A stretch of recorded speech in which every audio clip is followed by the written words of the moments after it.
Buenos dias. What an inspirational bedrock and point of departure, but also slightly intimidating to follow the most followed doctor in the world.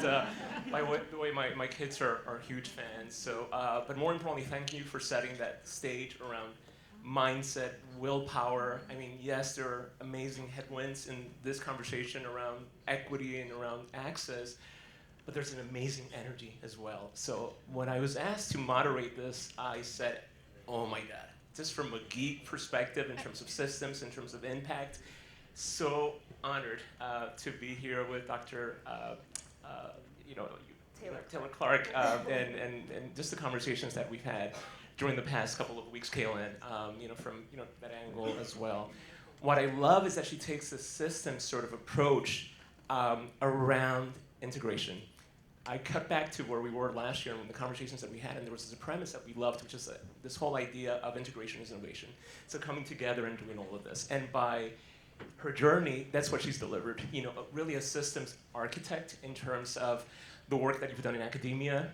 She teaches at Johns Hopkins in Baltimore, which that in itself is such a powerful intersection of innovation, but a neighborhood with, in the city facing challenges, but amazing, opportunities as well. As the global head and VP of social impact at Merck, how she's integrating all of that to have impact be transformative, to be a growth driver, as well. And across your journey also, from a policy perspective. So I think all these different elements just bring the sort of richness that we need in these, sort of conversations. So first and foremost, I want to thank all of you for being for your presence, but also for being present. I double click on what Enrique mentioned, and just in terms of connect, put away those labels or those logos and find that third space, that common space in terms of the world of possibilities as well. I want to take the opportunity, I know that we were talking about this as well, to wish happy birthday to the UN, 80th birthday. 80th never looked so good. It's like the new 60s, the new 50s, but it also gives us a sense of inspiration, the sense of responsibility, walking into these halls these are the spaces where polio was eradicated, around conversations that began, where childhood vaccine access was also, made real, and it all started with pushing, but also lifting, and that is the power of what we can do together. A little kind of like pinch me moment, counting back to 10-year-old me as a Cuban immigrant, obsessed and enamored with the concept of the UN, coming, when I was 10 here, and here now with Kalahn having this amazing conversation. And the conversation is urgent, which is one of the things we loved coming in, as an aperture, coming into this as well, because we're living at a moment in which people expect so much. We've done so much and the foundation is so strong, but with AI, with this idea of limitless, the hunger for accountability, the hunger for change, and the hunger for impact, which will be a point that we discuss, is now more than ever. So that's something where, with our corporate partners, including Kalahn, we've structured this framework called Healthonomics, which is the premise of this conversation. What do we made access the ultimate growth engine? What have we made it the catalyst for impact, for accessibility, for innovation? And that is the premise of our conversation. So Kalahn, first and foremost, I want to hear about the work that you're doing at Merck, and also how you bring this multi-dimensional journey as a professor, as a policymaker, as a mom, as a resident of Baltimore into this and the work that you do with your team. Thank you so much, and thank you everybody for being here and for the invitation. I'm really thrilled to be part of the first panel, although it was very tough to get here, and I'm very wet, and my hair is not looking very good. You're glowing. Yeah. So, I started at Merck about a year ago, and I had decided that I wasn't going to go back to big pharma. I had started my career about 10 years ago in the private sector. And I thought, no, it's time for me to get out on my own and try to help people think more holistically about health equity. And I said, I don't know if pharma's really ready.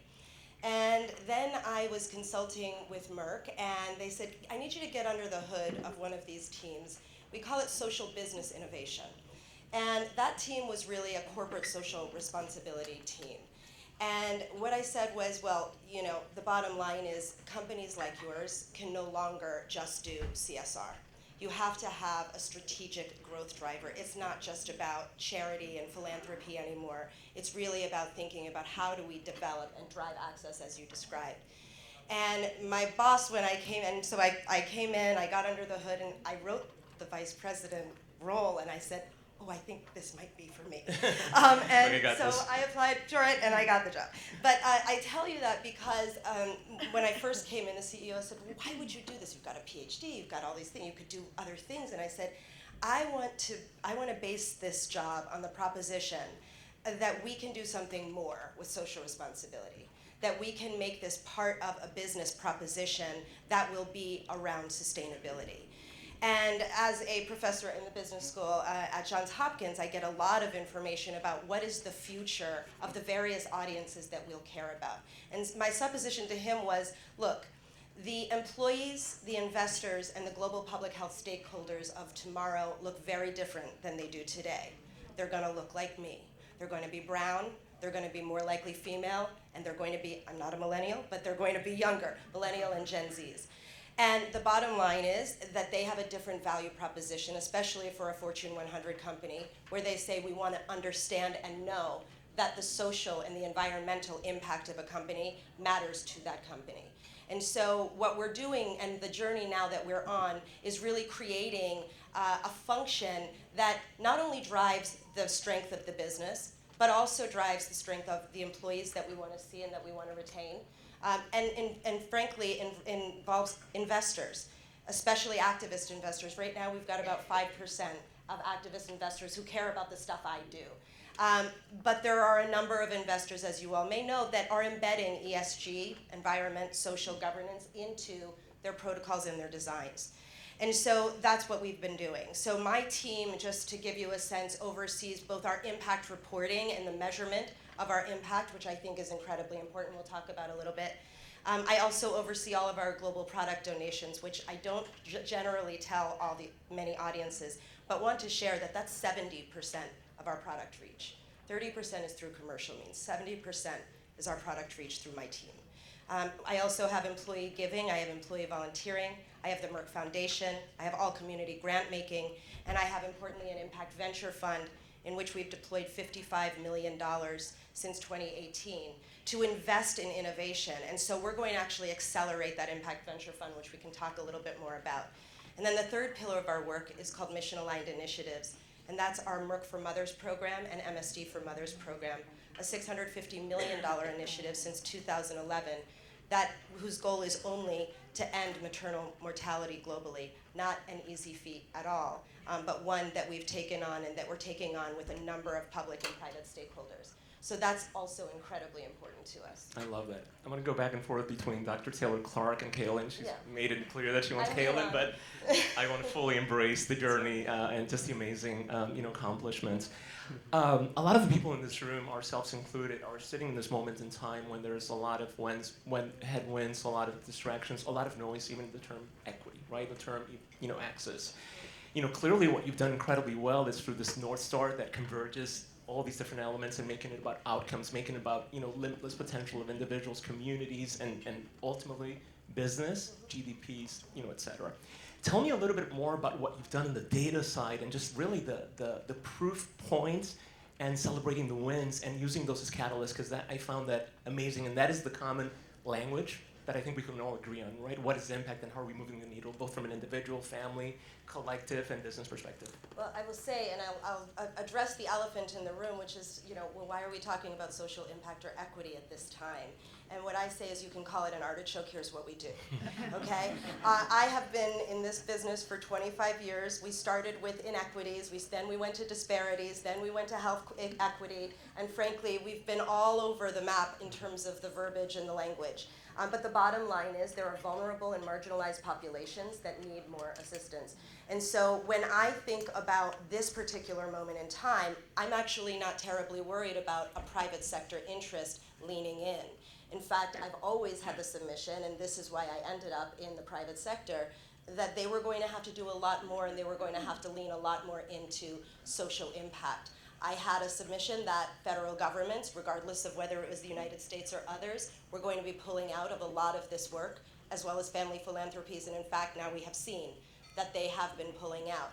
And so what I've argued is that this is just an opportunity for me to lean in significantly more. And so I will tell you that I have doubled my grant making in Africa, I have doubled my grant making in Asia, and I have doubled my grant making in Latin America, and I'm very proud of it. And so that's to your first point about equity. So if you take nothing else away, call it an artichoke.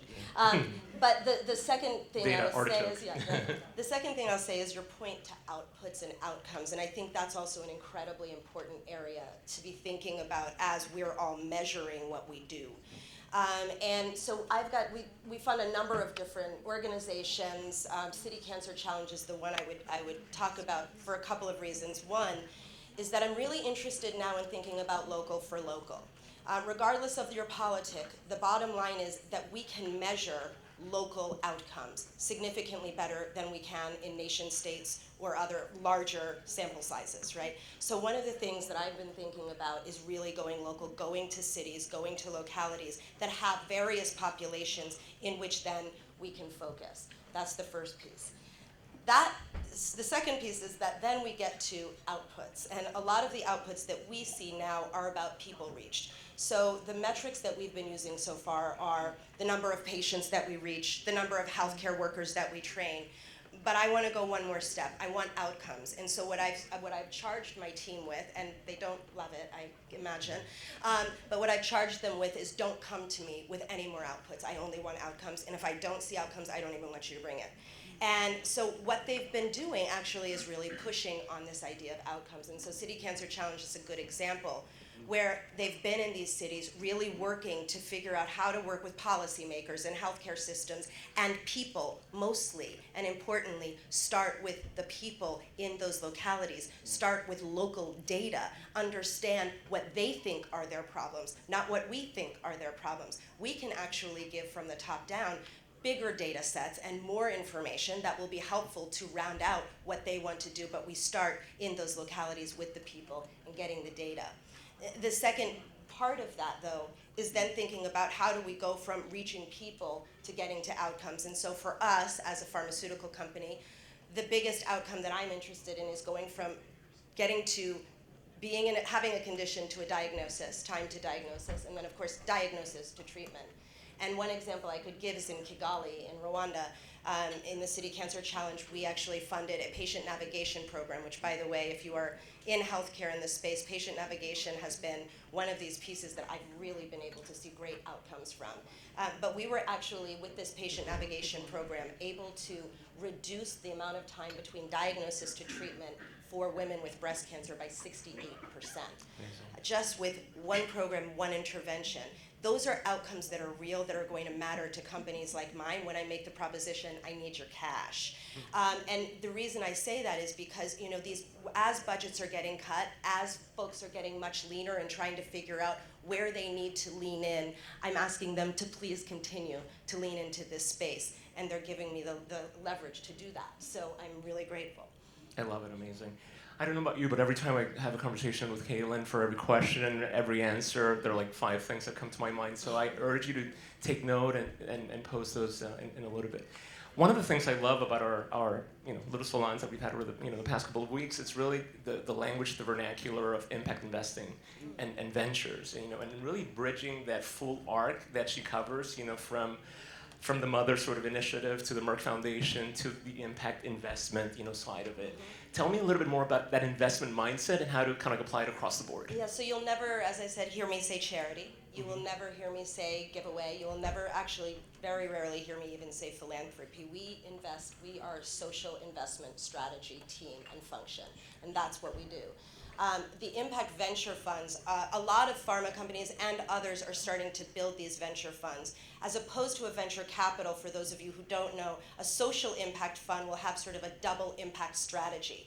We'll have a strategy that says we need an ROI, a return on our financial investment, but we also want an SROI, which is a social return on investment. And I very, very much push on that, making sure that, we're getting one 1.4 times our investments generally anyway. We're getting alpha to any of our investments, but we're also getting a social return. So that's been an incredible program. As I mentioned, deployed 55 million. I'm trying to grow that to 100 million. Anyone want to come in? We'd love to have you. But I believe that those are the places of the future. And the reason is because of the double impact strategies on the supply side. We're able to fund accelerators and funds where there are underserved, innovators actually being funded. At the same time, on the demand side, they're doing things that are helping the most hard-to-reach, most vulnerable populations get the care that they need. And so in my mind, that's a twofer, if you will. And we call it a double impact strategy, and it's been really working. And I'm thrilled about the opportunities that we even have with other pharma companies, now thinking with other foundations, how do we build collective action in this space? And this is something I hope that you'll hear from us leading the way. But with the Novartises in the room and others in the room, I know that we can make it work. No, I love that. And that's, obviously the broader ethos and guiding star of this, event as well. Obviously, you're doing an amazing job. You have leadership that supports this, from kind of putting forward that vision statement and getting the job and getting this alignment in terms of all these different teams. What are the new challenges? The higher you lift and vision and grow, the new set of horizons that you see along the line. And what are some of the new elements, frameworks, tools, talent, being a teacher, a professor, you mentioned at the very beginning, you're getting just a little taste of what's coming. Mm-hmm. But yeah, if you can tell me what's next, the challenges, and what are you leaning into to solve those? Well, the language is a challenge, I will tell you. Having to redact language and then having to reteach people what we do and what we mean can be a challenge, and it slows us down a bit. So that's the first. I would say one of the things that we're leaning into and was mentioned earlier is in the digital space, of course. Really thinking about how do we bring AI-powered tools to bear. One of the examples I would give in my Impact Venture Fund is MammoTest. This is an AI-powered digital screening tool for breast cancer. We have, since our investment, and I want to remember this properly, since 2023, we have screened 400,000 women for breast cancer with this tool. This tool is, and we've also engaged 4,000 healthcare workers with this tool. These are the kinds of things that accelerate not just that time to diagnosis, but then getting us to the treatment, which is so important. I think one of the other challenges, though, that we face, and I call it the iceberg, where we understand what the access challenges are above the water, but there are a number of challenges in the underbelly of that iceberg that are so important. Psychosocial issues, especially that women face, which is a space that we're in, of course, in the health of women, both in terms of Merck for Mothers as well as the rest of our women's cancer portfolio. And just one example I would give, and it's always shocking to me when I think about this underbelly and what are we having to address, is I was in Mexico last week in Leon at a hospital and in a ward where the women were getting diagnosed for breast and cervical cancer, and the attendant there said, one of the biggest issues that we have is that women, when they get diagnosed with breast cancer, about 40 to 50% of women that are getting diagnosed are getting abandoned by their partners. This is something that I don't know if you all had ever heard this, but I had never heard something like this. And the thought that we could give them all the medicine in the world, we can give them all the technology in the world, we can have the access to every system in the world, and if you are fearing that your livelihood, that your home is going to be torn apart because of a diagnosis, you will not go to the doctor. And so we have to be really thoughtful and holistic in the approaches that we take. This is not just about women, it's about including men, it's about including families, and that's what equity is. It's about including all of us. Those who get raced need to address equity. If you are white, you have to have equity. If you are male, you have equity too. There's a lot of things that we have to be thinking about holistically in order to make an impact. I love that. I mean, in our conversations, this whole idea of listening as a radical superpower, as a radical empathy to drive radical impact, at the end, as well. As you look at the next 5 years, or in this day and age of AI, the next 6 months, what are some of those new tools, frameworks, concepts that are just getting you excited about being able to scale? Well, this is, MammoTest is a good example of that. We're getting a lot of these AI-powered tools that are not just in the diagnosis space, but that are allowing us to think more holistically about, for example, syndemics. This is something that we've been, and so syndemics are having epidemics in various different conditions. We have to think holistically about our patients, not just condition by condition. But one of the areas that we're thinking about is HIV and HPV, for example. And the fact that women with HIV, especially in Africa, are now suffering from cervical cancer significantly worse because they are getting HPV, they are immunocompromised, and so they move on to cervical cancer significantly more quickly. I'm funding research that's allowing us to look at that duality, to look at that intersection. And we're able to do that with a lot of AI-powered tools. That's the kind of stuff that I'm really excited about because I think it's going to have even more of an impact on people's lives, especially the ones that I care about. Perfect. I'm very curious now in terms of your role as a professor, engaging these curious, ambitious, bold, radically active students. What are the core things that you're hearing? And what should our colleagues here back in the boardrooms think about in terms of engaging them and bringing them in and have them be the next catalyst for this impact that we talk about? It's interesting. We just did a survey, actually, and Edelman had done a trust barometer survey, and it was really interesting to find that most of the respondents in that survey said that they wouldn't buy from companies that are pulling back on their diversity or inclusion stands. That if they abandon those stands, they're less likely to recover in the end. And so this is something that's really been on my mind, because if we think about the people that are coming in, either as employees, as investors, or otherwise, we have to stay the course. And staying the course means maybe we change some language, maybe we do things differently, maybe we have strange bedfellow partners, which happens a lot now, and I actually kind of love that. But that's what we're hearing. We're hearing stay the course. We're hearing that we can't abandon a mission on the people that we say we want to serve. And in my mind, that's our patients first. That's great. To cap it off, so much of what we're talking about here is really, it's a mindset. Yeah. It's an energy force, right? It's an integration. So share with us, what are some of your motivations? What's the music? What are you reading? How do you get into the space of fierce Dr. Kalahn Taylor-Clark coming in and making this happen? A little Mary J. Blige in the morning. My son, I would say, I'm raising, an African-American son who's 12 years old, about to be 13 tomorrow.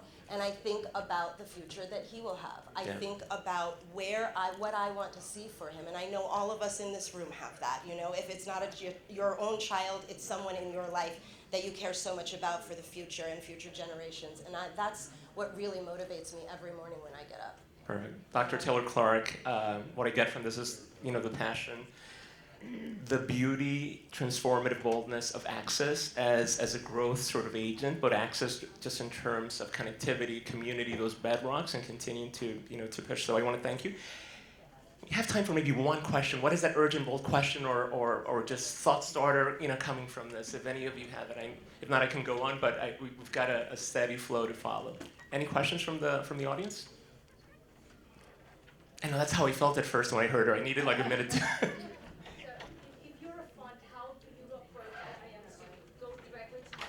Yes. Yeah, I will, and then I'll bring you to my guy. The question was, if we're a fund, who do we come to? Of course, to me, and I'll be happy to speak with you. Ken Gustafson is my managing director of our fund. I'm really, as I mentioned, I'm expanding that portfolio beyond the fund. Right now, our fund is an F to F, so we fund funds. We're not F to C yet, which is better because, of course, that reduces our risk. But I am trying to expand the ideas of it to thinking about accelerators and inclusive acceleration accelerators, and so that's something that I'm really interested in exploring as well. So would love to speak with you. Excellent. So on behalf of the audience, I want to thank Dr. Taylor-Clark for your have a great day, y'all.